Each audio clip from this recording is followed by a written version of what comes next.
É um grande privilégio para mim estar aqui nesta tarde com vocês.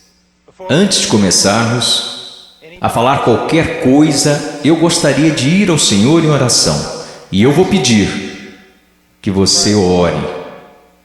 Tem tanta coisa acontecendo aqui nesta tarde, tanta coisa que você não entende.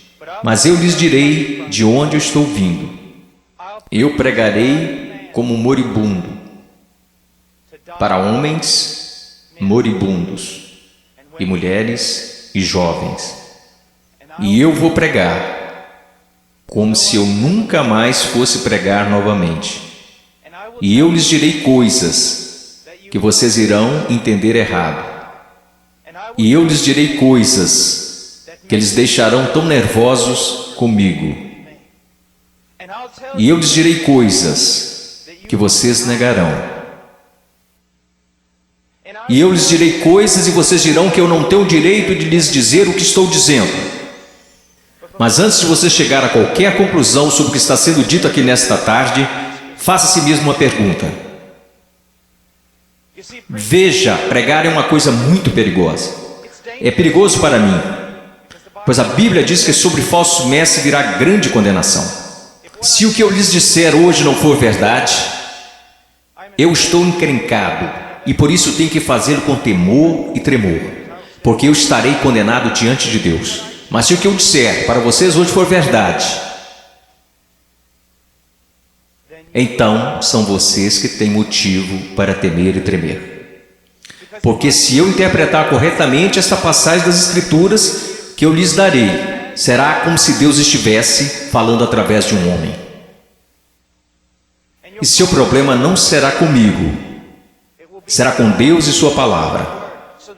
Então a única questão a ser decidida aqui, nesta tarde, é esta: é este homem à nossa frente um falso profeta?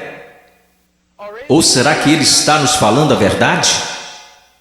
E se ele estiver nos falando a verdade, então nada mais importa, exceto conformar nossas vidas a esta verdade.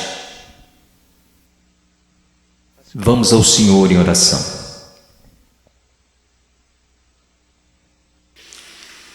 Pai,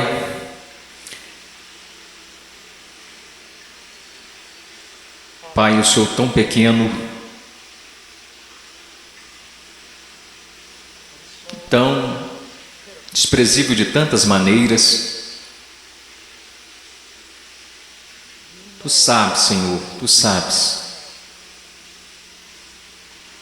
Ó Senhor amado, será que falso fogo continuará sendo a única coisa depositada em seu altar? Ou poderia fogo descer do céu? No meio de tanto barulho e clamores e programações, poderia fogo descer do céu? Podem esses ossos secos voltar a viver?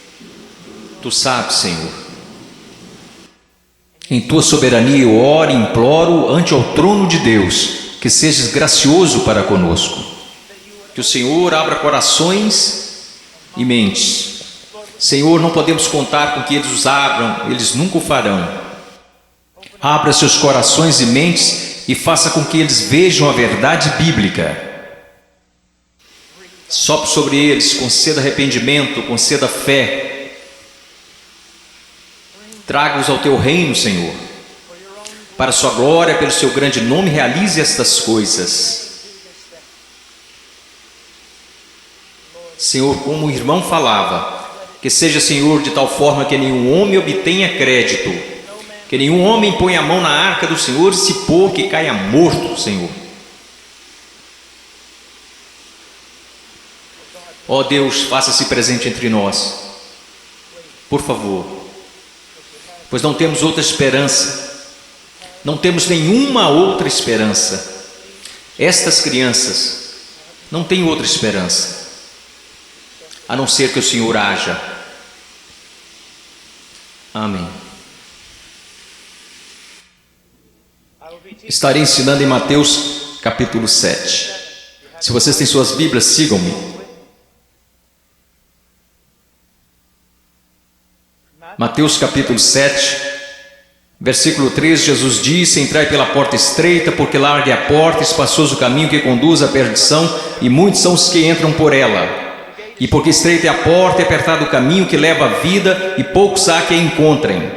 Acautelai-vos, porém, dos falsos profetas que vêm até vós vestidos como ovelhas, mas interiormente são lobos devoradores. Por seus frutos conhecereis. Porventura colhem-se uvas dos pinheiros ou figos dos abrolhos?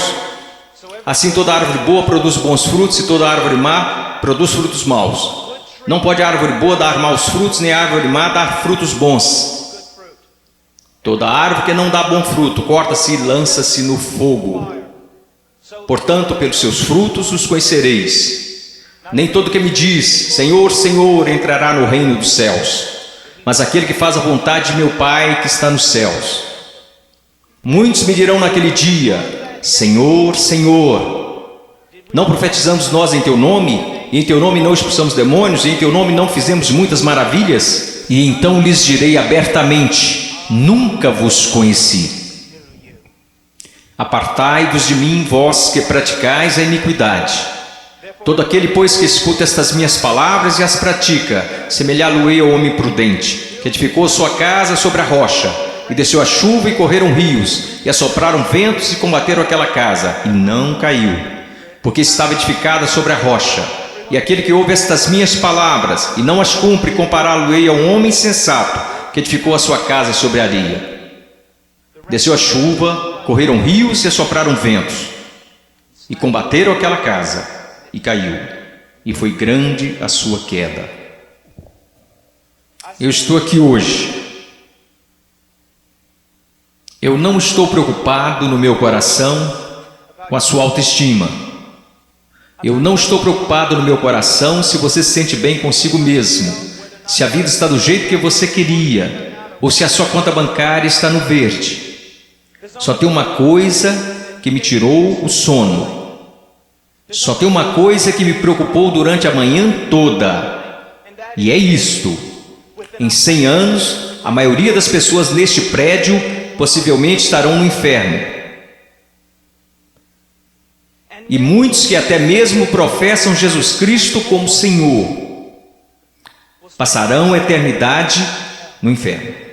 E você diz: pastor, como você pode dizer uma coisa como esta? Eu posso dizer uma coisa como esta, pois eu não realizo meu ministério na América. Eu prego a maior parte do tempo na América do Sul, África e leste europeu. E eu quero que você saiba que quando olham para o cristianismo americano, ele é mais baseado em uma cultura sem Deus do que na palavra de Deus. E tantas pessoas são enganadas, e tantos jovens são enganados, e tantos adultos são enganados em crer que por terem feito uma oração uma vez em suas vidas, eles irão para o céu. E então, quando eles olham ao redor e veem outros que confessam a Cristo, e veem essas pessoas tão mundanas quanto o mundo, e comparam-se uns com os outros, nada perturba seus corações. Eles pensam: bem, eu sou igual à maioria do meu grupo de jovens.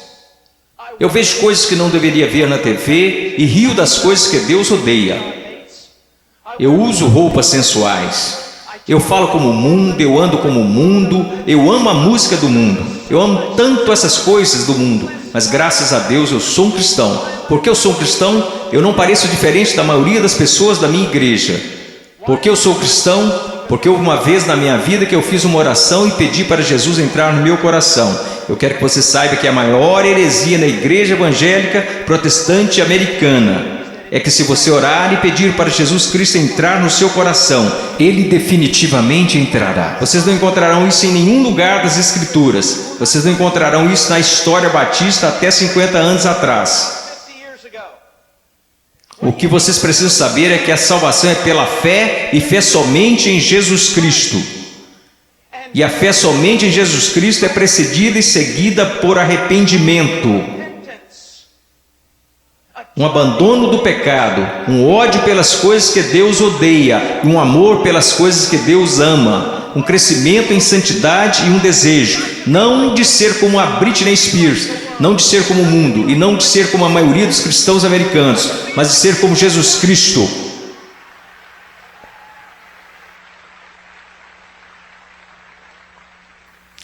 Eu não sei porque vocês estão aplaudindo, eu estou falando de você. Eu não vim aqui para ouvir améns, eu não vim aqui para receber aplausos, eu estou falando de você.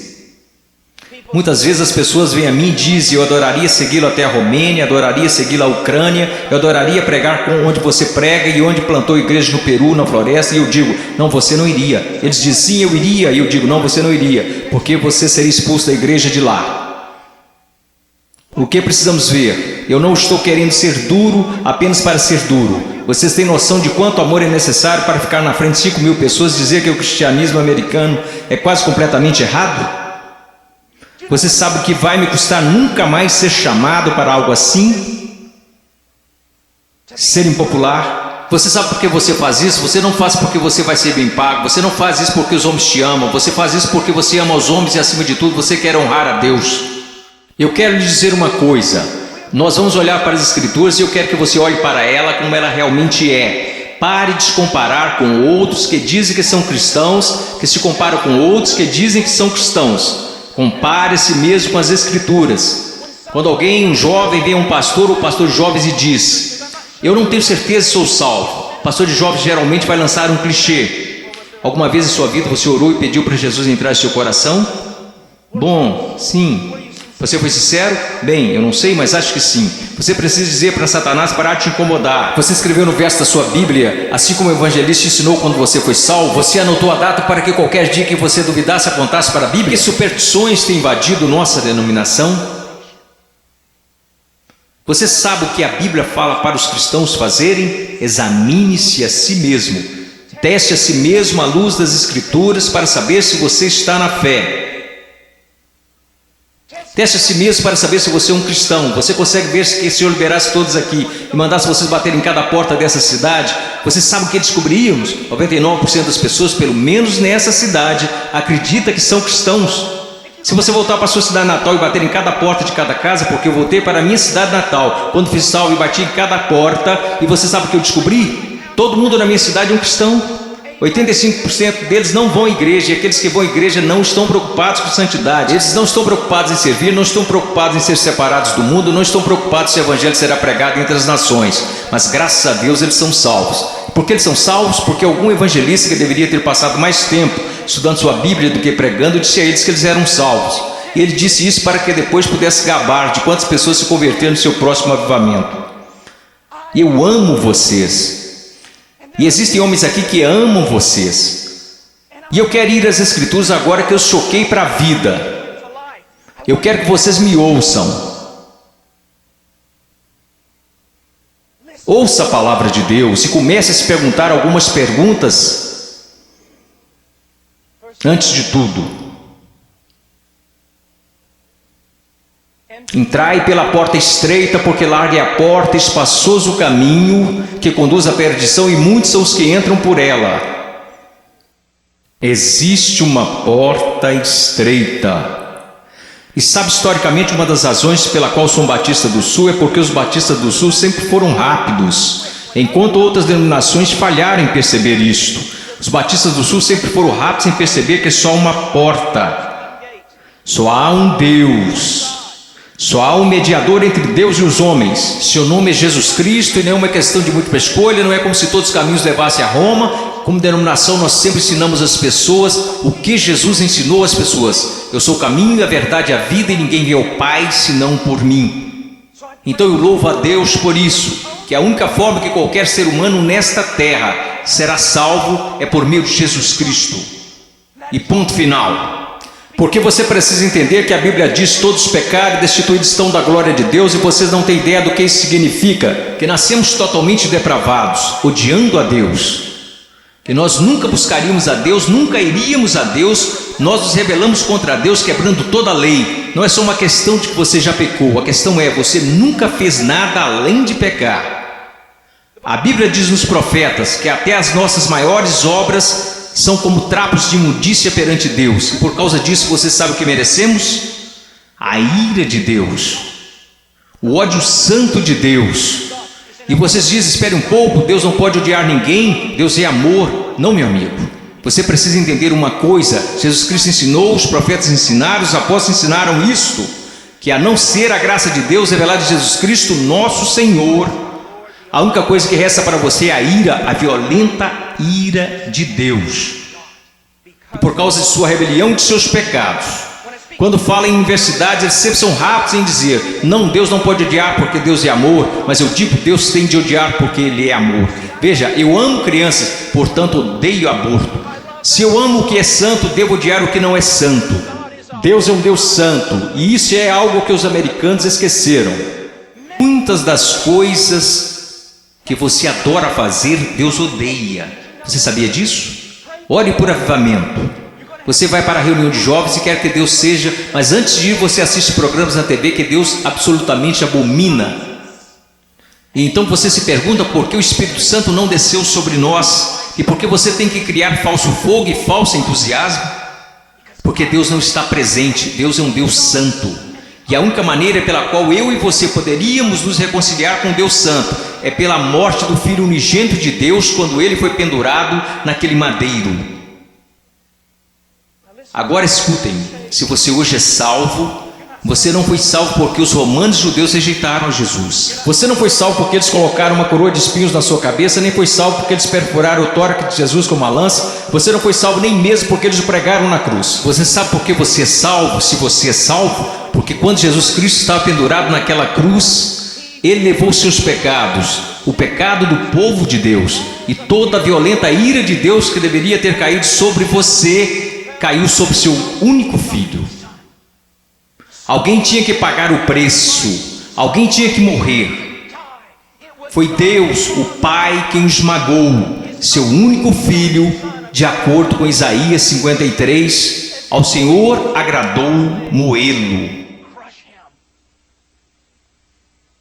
As pessoas dizem: a cruz é um sinal de quanto o homem é valioso. Isso não é verdade. A cruz é um sinal de quão depravado nós realmente somos. Ele levou à morte o Filho único de Deus. A única coisa que poderia salvar pessoas como nós foi a morte do único Filho de Deus, sob a ira de seu próprio Pai, pagando o preço, levantando dos mortos, poderoso para salvar. Este é o Evangelho de Jesus. Agora, o que você é chamado para fazer? Você diz: entrar pela porta estreita. Como você faz isso? Jesus disse: o tempo é chegado, o reino de Deus se aproxima. O que você deve fazer? Em Marcos ele nos diz: arrependa-se e creia no Evangelho.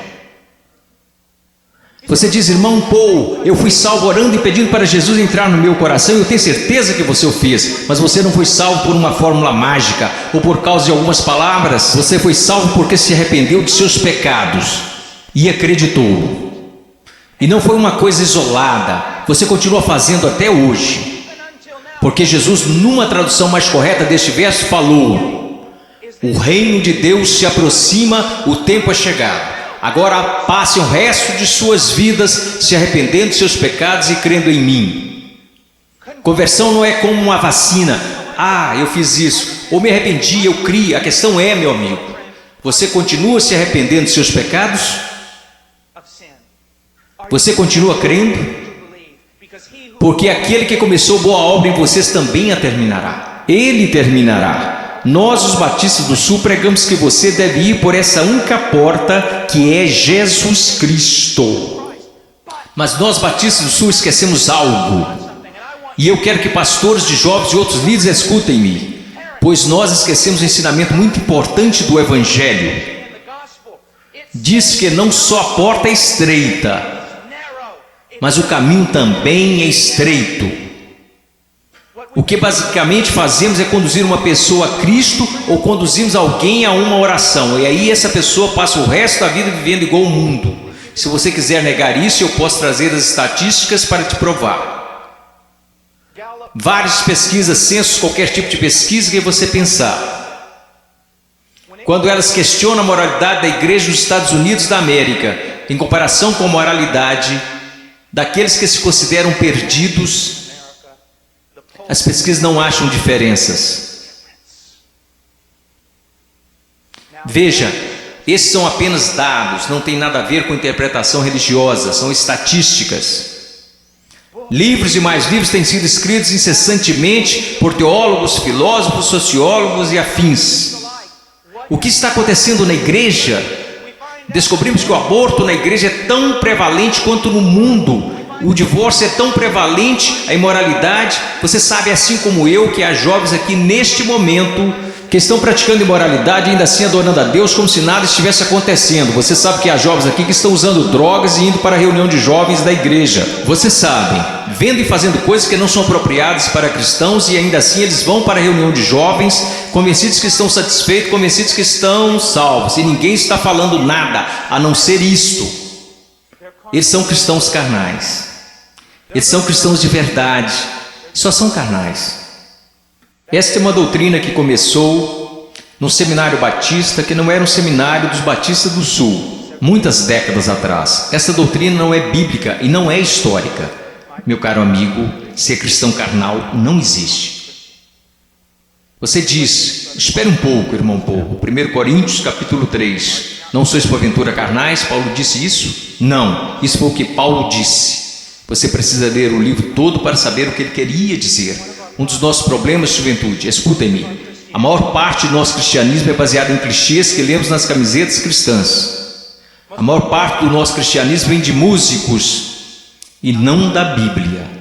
A maior parte das coisas que a gente acredita ser verdade é ditado pela nossa cultura e não pela Bíblia. A Bíblia não ensina que uma pessoa pode ser um cristão genuíno e viver em constante carnalidade, perversidade, pecaminosidade todos os dias de sua vida. Mas a Bíblia ensina que o cristão genuíno recebeu uma nova natureza. O cristão verdadeiro tem um pai que o ama, que o disciplina, cuida dele e que se importa com ele. Meu coração está quebrantado porque você sabe tanto quanto eu, jovens. Não sejamos hipócritas, não vamos esconder a verdade. Há muita gente assim, você os conhece, você pode ser um deles, ou ao menos sabe que tem um no seu grupo de jovens. Eles vão às reuniões, eles fazem todas as coisas, mas em seus corações eles são tão depravados quanto se pode ser. Não há diferença, não há luz. Tudo que o mundo faz, eles também fazem, está tudo bem assim. Meu amigo, isso não é cristianismo. Não estão correndo perigo de perder o galardão, eles estão correndo perigo de ir para o inferno. Eles não conhecem a Deus. O que nós ensinamos? Quando foi a última vez que você ouviu alguém falar que não existe apenas uma porta estreita, mas também um caminho estreito? Jesus indica que um dos principais sinais para saber se você é um cristão de verdade é se você anda no caminho estreito. Você sabe qual é o sinal para saber se você é um cristão na América? Você fez uma oração uma vez? Não é incrível? O que você se pergunta quando duvida da sua salvação? Se você fez uma oração de salvação uma vez, o que as Escrituras ensinam? Examinai-vos e provai a vós mesmos para saber se realmente estáis na fé, porque um cristão será diferente. Estou dizendo que um cristão é sem pecado? Não, porque aprendemos em 1 João que os cristãos pecam. Se dissermos que não conhecemos o pecado, então não conhecemos a Deus, não andamos na luz. Então qual é a diferença? Onde eu quero chegar? Eu estou chegando até aqui. Se você é genuinamente um cristão nascido de novo, um filho de Deus, você andará pelo caminho da justiça, como estilo de vida. E se você se desviar desse caminho de retidão, o Pai virá até você. Ele irá discipliná-lo, ele o colocará de volta naquele caminho. Se você professa que entrou pela porta estreita, mas continua andando pelo caminho largo, assim como todos da sua escola, assim como todos que são carnais e depravados, a Bíblia quer que você saiba que você deveria ficar terrivelmente amedrontado, porque você não conhece a Deus. Eu temo homens que passam a maior parte de suas vidas dizendo às outras pessoas que elas são salvas. Eu tenho medo de você se você já fez isso. Você não diz às pessoas que elas são salvas, você as diz como serem salvas. Deus as diz se elas são salvas. O que nós esquecemos de acreditar é que a salvação é uma obra sobrenatural de Deus. E aqueles que estão sendo genuinamente convertidos e regenerados pelo poder do Espírito Santo serão novas criaturas. A Bíblia diz, pelo que se alguém está em Cristo, nova criatura é. Então nós encontramos aqui nas Escrituras que há uma porta estreita e um caminho estreito. Estamos indo para o versículo 15. Acautelai-vos, porém, dos falsos profetas que vêm até vós vestidos como ovelhas, mas interiormente são lobos devoradores. Por seus frutos os conhecereis. Uma das coisas que você precisa entender é isto, uma coisa que um homem sábio me disse há muito tempo: Paul, seu melhor amigo é aquele que te diz as maiores verdades. Nos Estados Unidos da América, nós nos tornamos tão cheios de não me toques que ninguém pode nos repreender. Ninguém pode nos dizer que estamos errados. E ministros e líderes também têm acreditado nessa mentira. Nós não queremos ofender, nós queremos ser amigáveis. O que você precisa entender é que só um amigo verdadeiro, seu nome é Deus. E se você quer ser amigo de alguém na sua igreja, você precisa ser amigo de Deus. E você precisa estar mais preocupado com a glória de Deus do que você está com as atitudes dos homens. E outra coisa que você precisa entender é que a pessoa que te ama mais é a que vai te falar as maiores verdades. Uma das grandes marcas diferenciais de um falso profeta é que ele sempre vai falar o que você quer ouvir. Ele nunca vai estragar a festa.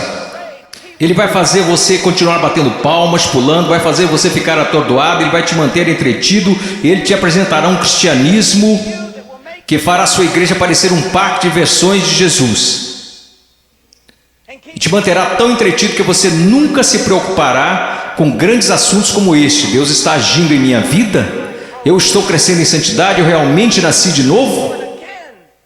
Escutem-me, se todos nessa cidade acreditam que são salvos, nós sabemos que isso não é verdade pelas Escrituras, porque a Bíblia diz que poucos vão entrar. Como você sabe que você é salvo?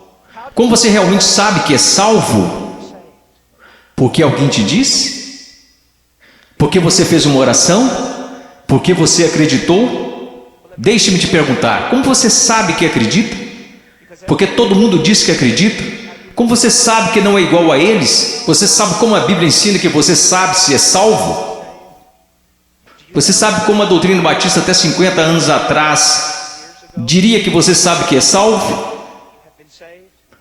Você sabe que foi salvo porque sua vida está num processo de transformação. E seu estilo de vida é de alguém que anda nos caminhos da verdade do Senhor.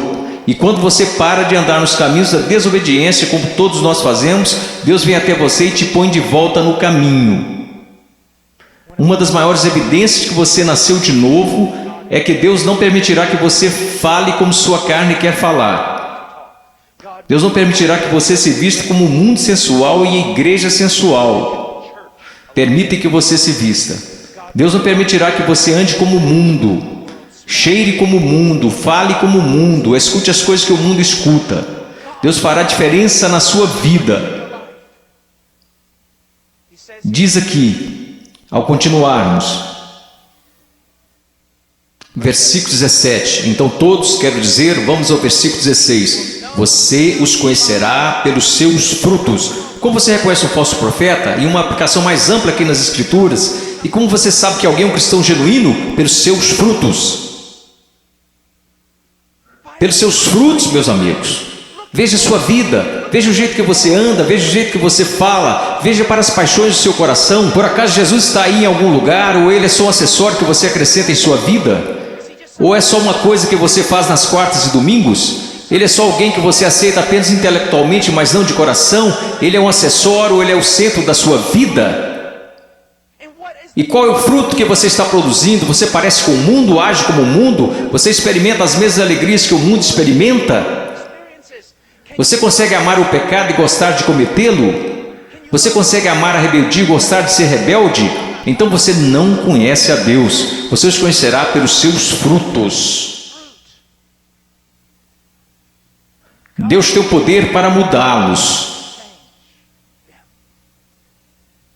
Imaginemos por um momento Jesus ensinando esta passagem. E você está lá ouvindo. E ele olha para você e diz: espinhos, espinhos. Você acha espinhos em figueiras? E você diz: é claro que não, Jesus. Você não é um agricultor, você não é um fazendeiro, você é um carpinteiro, mas todo mundo sabe, Jesus, você não encontra espinhos numa figueira. Então deixe-me fazer outra pergunta. Você encontra figos bons, frutos em espinheiros? É claro que não, Jesus, isso é loucura. Quer dizer, você nunca vai achar espinhos numa figueira e também nunca encontrará figos num espinheiro. Jesus, se me disserem que isso é possível, pode tomar nota. Ou essa pessoa é louca ou é mentirosa. Então Jesus lhe responde: muito bem.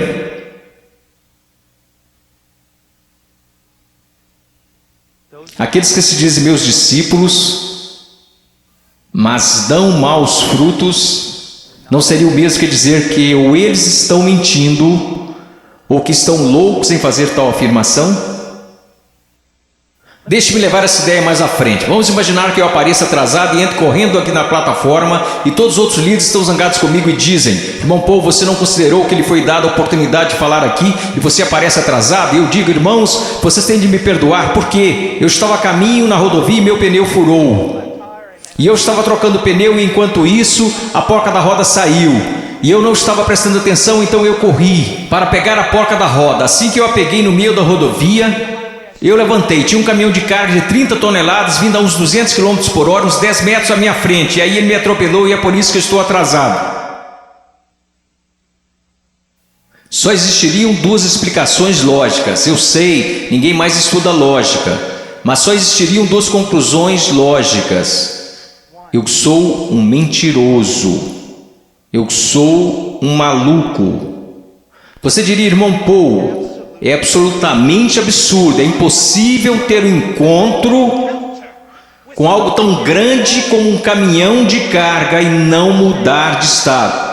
E minha questão para você é a seguinte: o que é maior, um caminhão de carga ou Deus? Como é que tantas pessoas hoje professam ter tido um encontro com Jesus Cristo e ainda assim não são permanentemente transformados?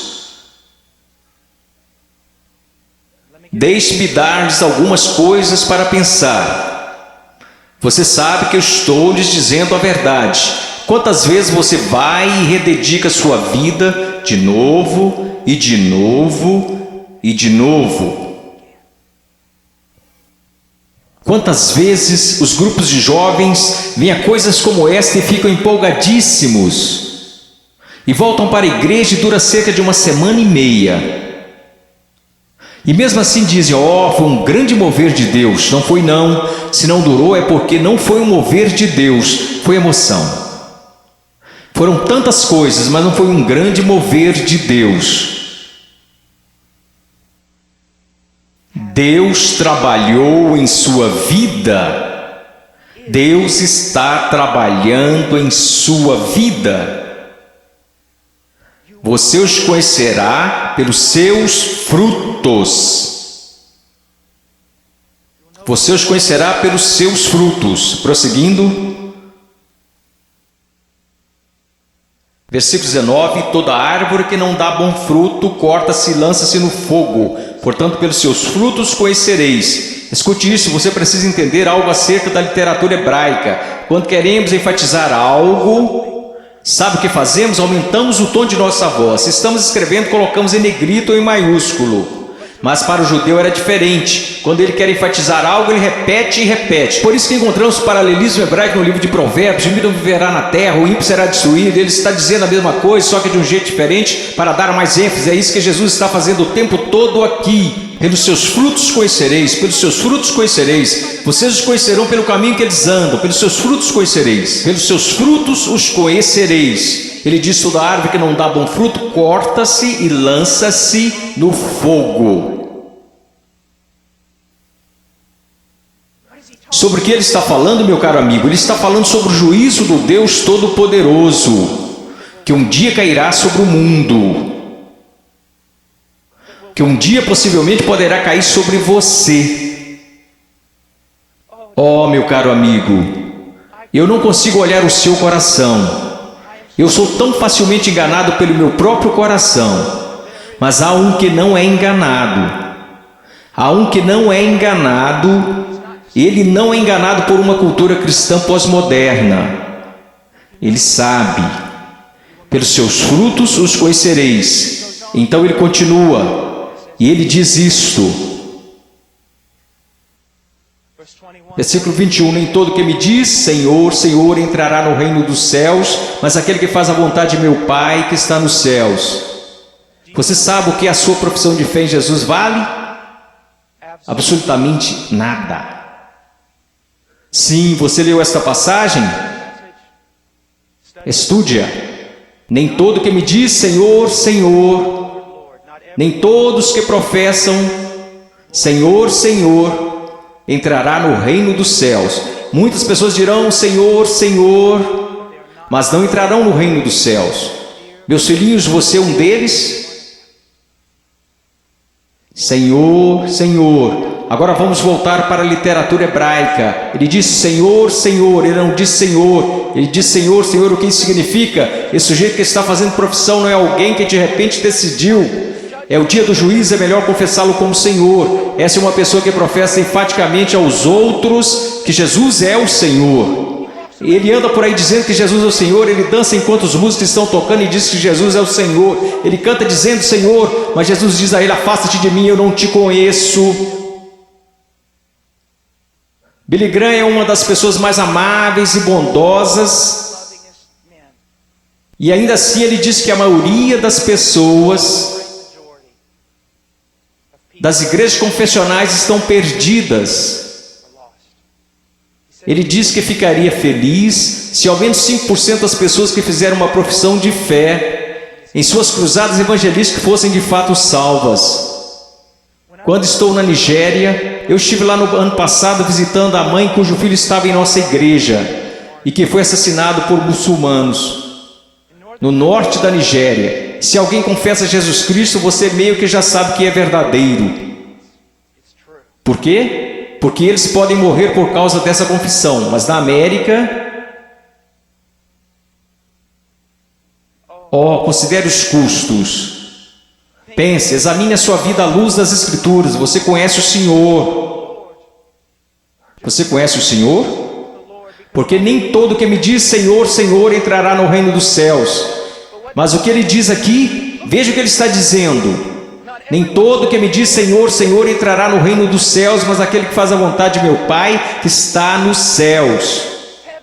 Qual é o sinal de que alguém se tornou um cristão genuíno? Eu gostaria que nós começássemos a ensinar isso novamente. O que aconteceu com a nossa teologia? O que aconteceu com a nossa doutrina? O que aconteceu com o nosso ensino? Foram jogados pela janela? Ninguém mais quer estudar doutrina, só quer escutar músicas cristãs e ler as frases das camisas cristãs. O que aconteceu com a verdade? A verdade diz isto. Aprova a maneira que você pode ter certeza que você é um cristão que nasceu de novo e que você tem como estilo de vida agir segundo a vontade do Pai. E você diz, você está falando de obras. Não, eu não estou, eu estou falando de evidências de fé.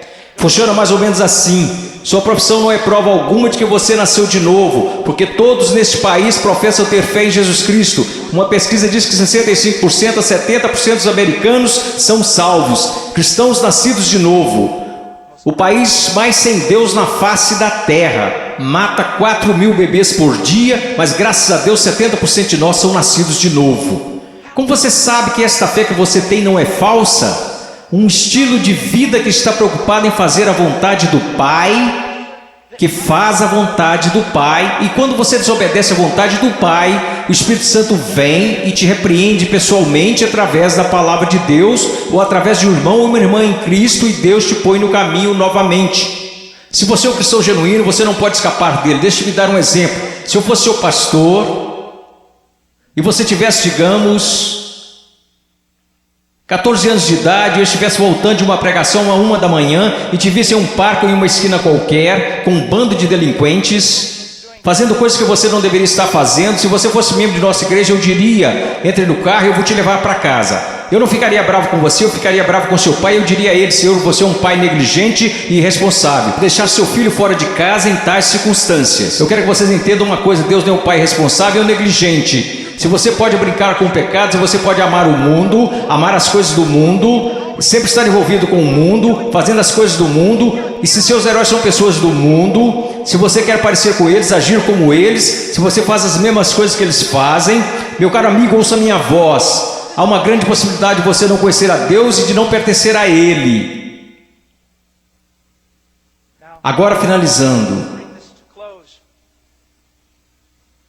Versículo 22. Muitos me dirão naquele dia: Senhor, Senhor, não profetizamos nós em teu nome não expulsamos demônios, em teu nome não fizemos muitas maravilhas? Então lhes direi abertamente: nunca vos conheci. Você diz: a coisa mais importante na face da terra é conhecer a Jesus Cristo. Isto não é verdade. A coisa mais importante na face da terra é que Jesus Cristo te conheça. Eu não entrarei na Casa Branca amanhã só porque eu fui até o portão e disse que conheço o presidente. Mas eles me deixarão entrar se o presidente falar: eu conheço Paul Washer. Você pode professar conhecer a Jesus, mas a minha pergunta para você é: você conhece a Jesus? Jesus te conhece? E veja como ele descreve o homem perdido aqui. Ele diz: apartai-vos de mim, vós que praticais a iniquidade. Em grego, anomia. Uma partícula negativa: a, não, sem. A palavra nomos, lei, não lei, sem lei. E é isso que significa. Deixe-me dar-lhe uma tradução mais precisa: apartai-vos de mim, ouçam-me. Se eu pudesse sair daqui e te abraçar falando isso, eu faria. Ouçam-me. Ele diz: apartai-vos de mim, vocês que dizem ser meus discípulos, que me confessam como Senhor, porém vivem como se eu nunca tivesse lhes dado uma lei para obedecerem.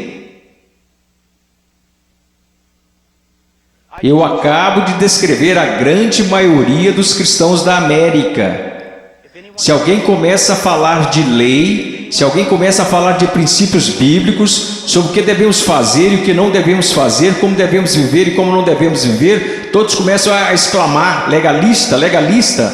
Mas Jesus disse: apartai-vos de mim, vocês que viveram, me chamaram de Senhor, contudo viveram como se eu nunca tivesse lhes dado uma lei para seguirem. Na cristandade americana disse: passe pela porta, louve a Deus, viva como o resto do mundo, tudo bem, você só é um cristão carnal e talvez volte um dia. Você sabe o que acontece por causa do nosso péssimo evangelismo?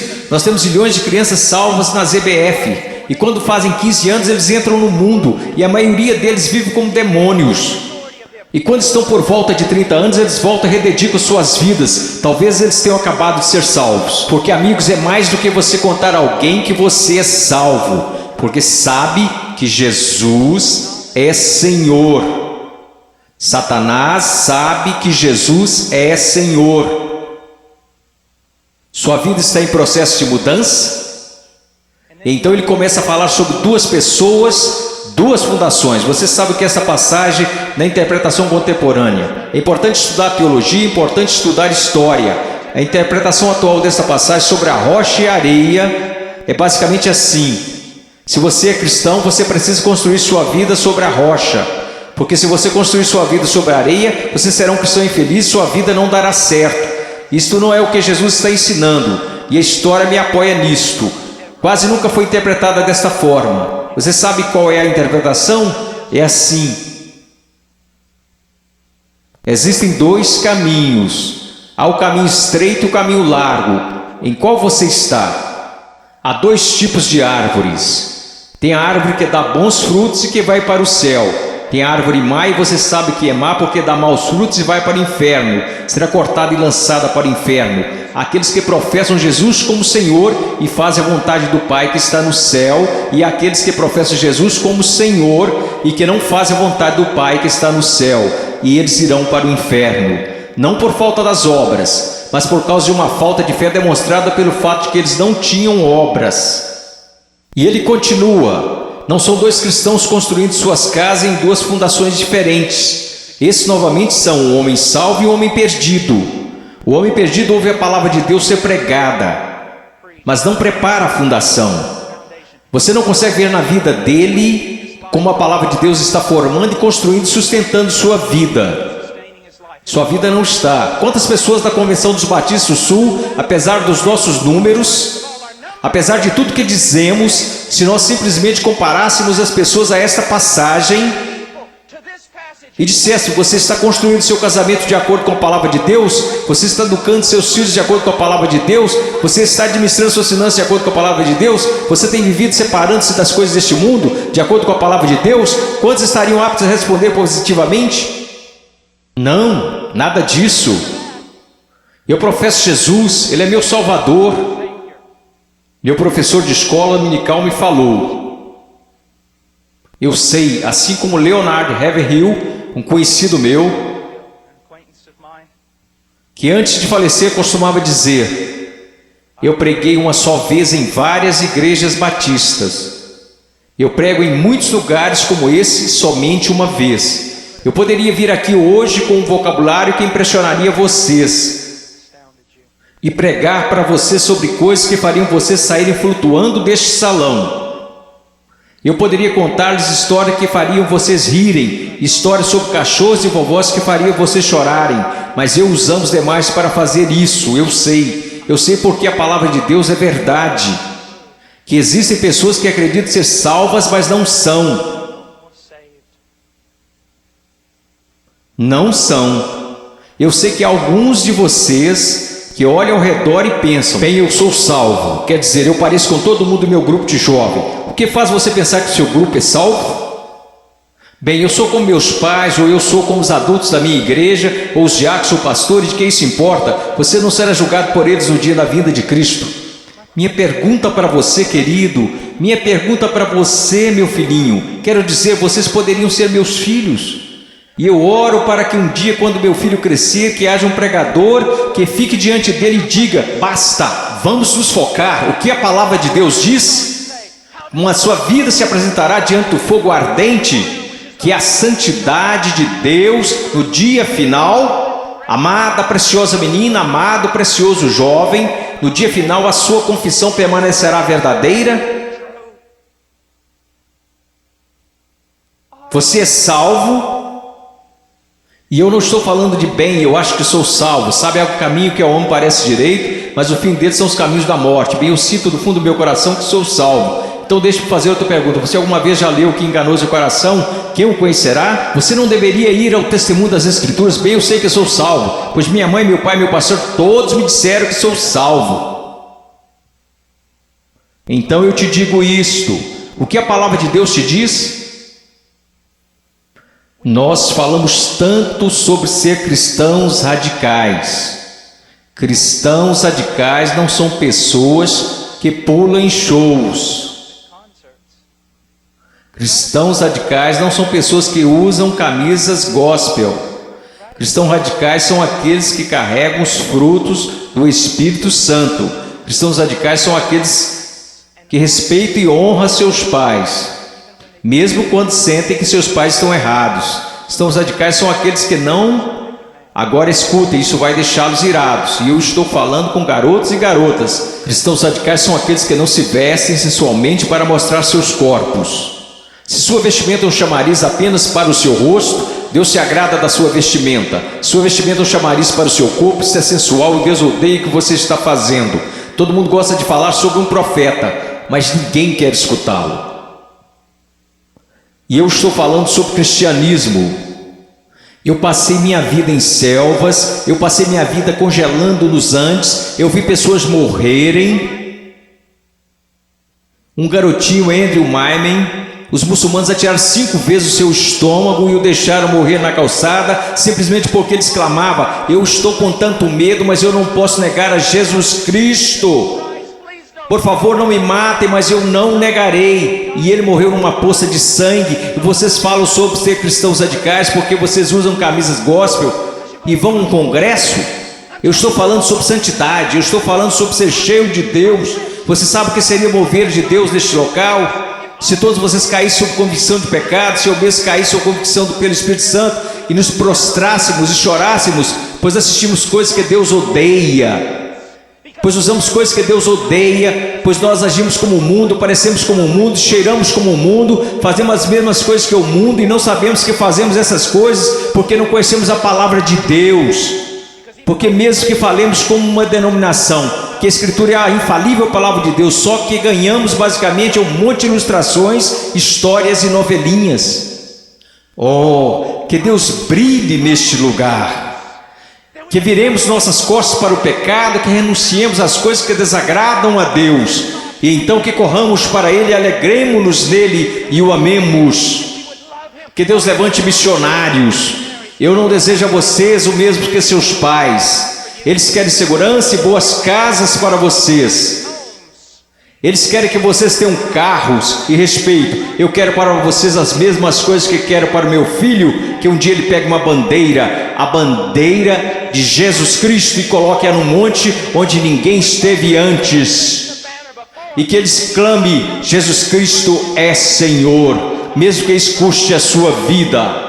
Se quando ele tiver 18 anos me disser as mesmas coisas que eu disse quando era jovem: eu vou para os montes, eu vou para a selva, e as pessoas disseram: você não pode ir, você está maluco, é uma guerra lá, você vai morrer. Eu vou. Quando aquele rapaz colocar sua mochila nas costas, eu vou orar por ele e dizer: vá, vá, Deus seja contigo, e se você morrer, meu filho, eu te vejo do outro lado e honrarei sua morte.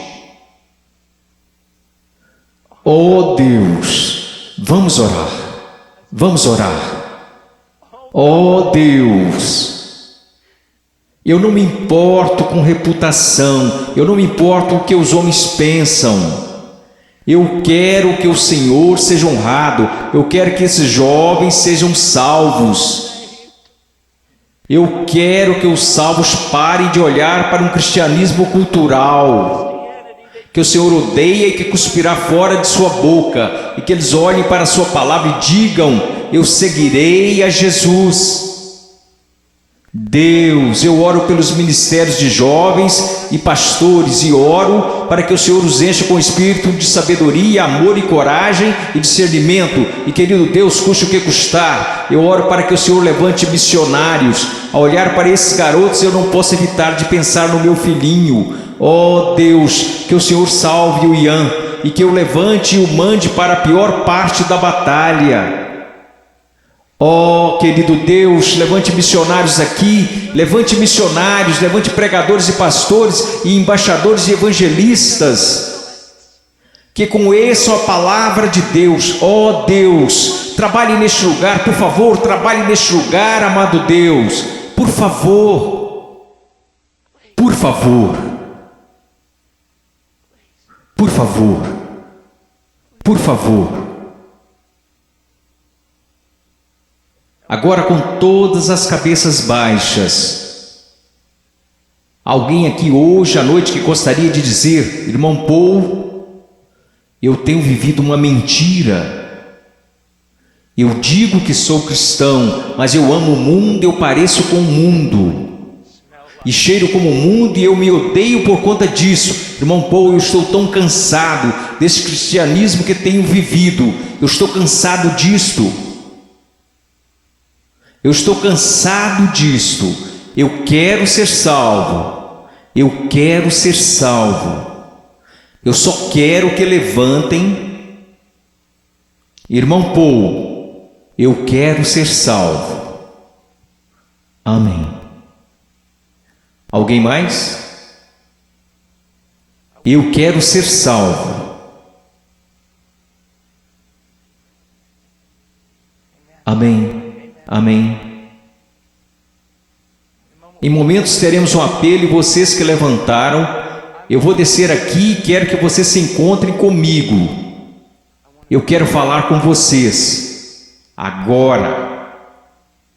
Vocês podem se sentar. Obrigado. Agora quero conversar com vocês que professam ser cristãos.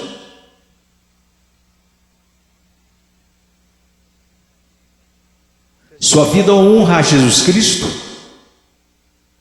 Você está olhando em sua palavra para descobrir como deve viver?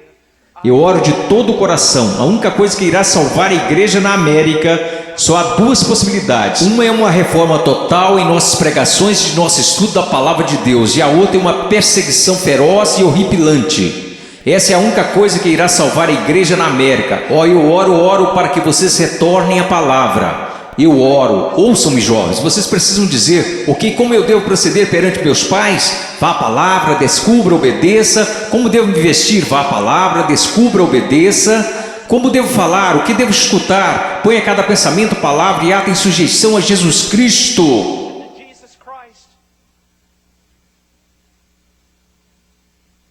Eu não vou pedir para que você levante.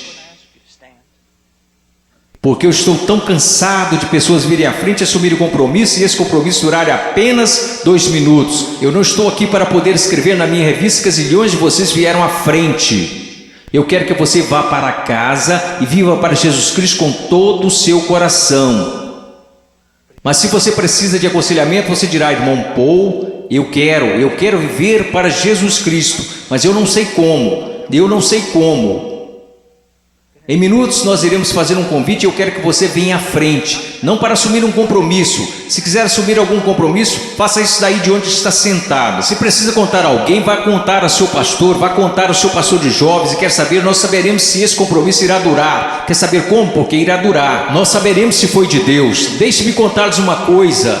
Se você tomou a decisão de seguir a Jesus Cristo, se você tomou a decisão para ser salvo nesses 2 últimos dias, eu quero dizer algo: se você foi genuíno, durará. Se daqui a algumas semanas você voltar direto ao mundo, viver como o mundo, agir como o mundo, quero que você saiba de uma coisa: você não entendeu nada aqui neste final de semana, você foi emotivo, apenas isto. Se você realmente ganhou algo do Senhor, eu quero que você saiba, isso durará. E ainda que você tente correr disto, você não vai conseguir. Oh, eu amo tanto a vocês, Eu peço que todos levantemos. Se você precisa de aconselhamento acerca de uma decisão que fez, mas que não está clara, eu quero que você venha à frente e eu vou descer aqui. Vocês que levantaram, houve muitos de vocês aí que disseram: eu preciso conhecer a Jesus Cristo. Eu quero que você venha até aqui agora mesmo, eu quero te conhecer. Eu quero voltar aqui com você e os outros conselheiros. Quero conversar com você e eu quero te dizer uma coisa, não em 5 minutos, não em 10 minutos. Se você precisar conversar a noite toda, nós ficaremos. Essa é a atitude de cada conselheiro neste lugar. Nós ficaremos a noite inteira se necessário, a noite toda. Deus te ama. Deixe-me orar por você. Querido Deus, por favor, Senhor, ouve aqui. Senhor, tanta movimentação. Ontem à noite, Senhor, eu não sei o quanto de tudo isso foi real, e eu sei que vi pessoas chorando na noite passada. Eu vi pessoas tentando assumir compromissos, e eu acredito que uma parte do que aconteceu aqui a noite passada foi por sua causa.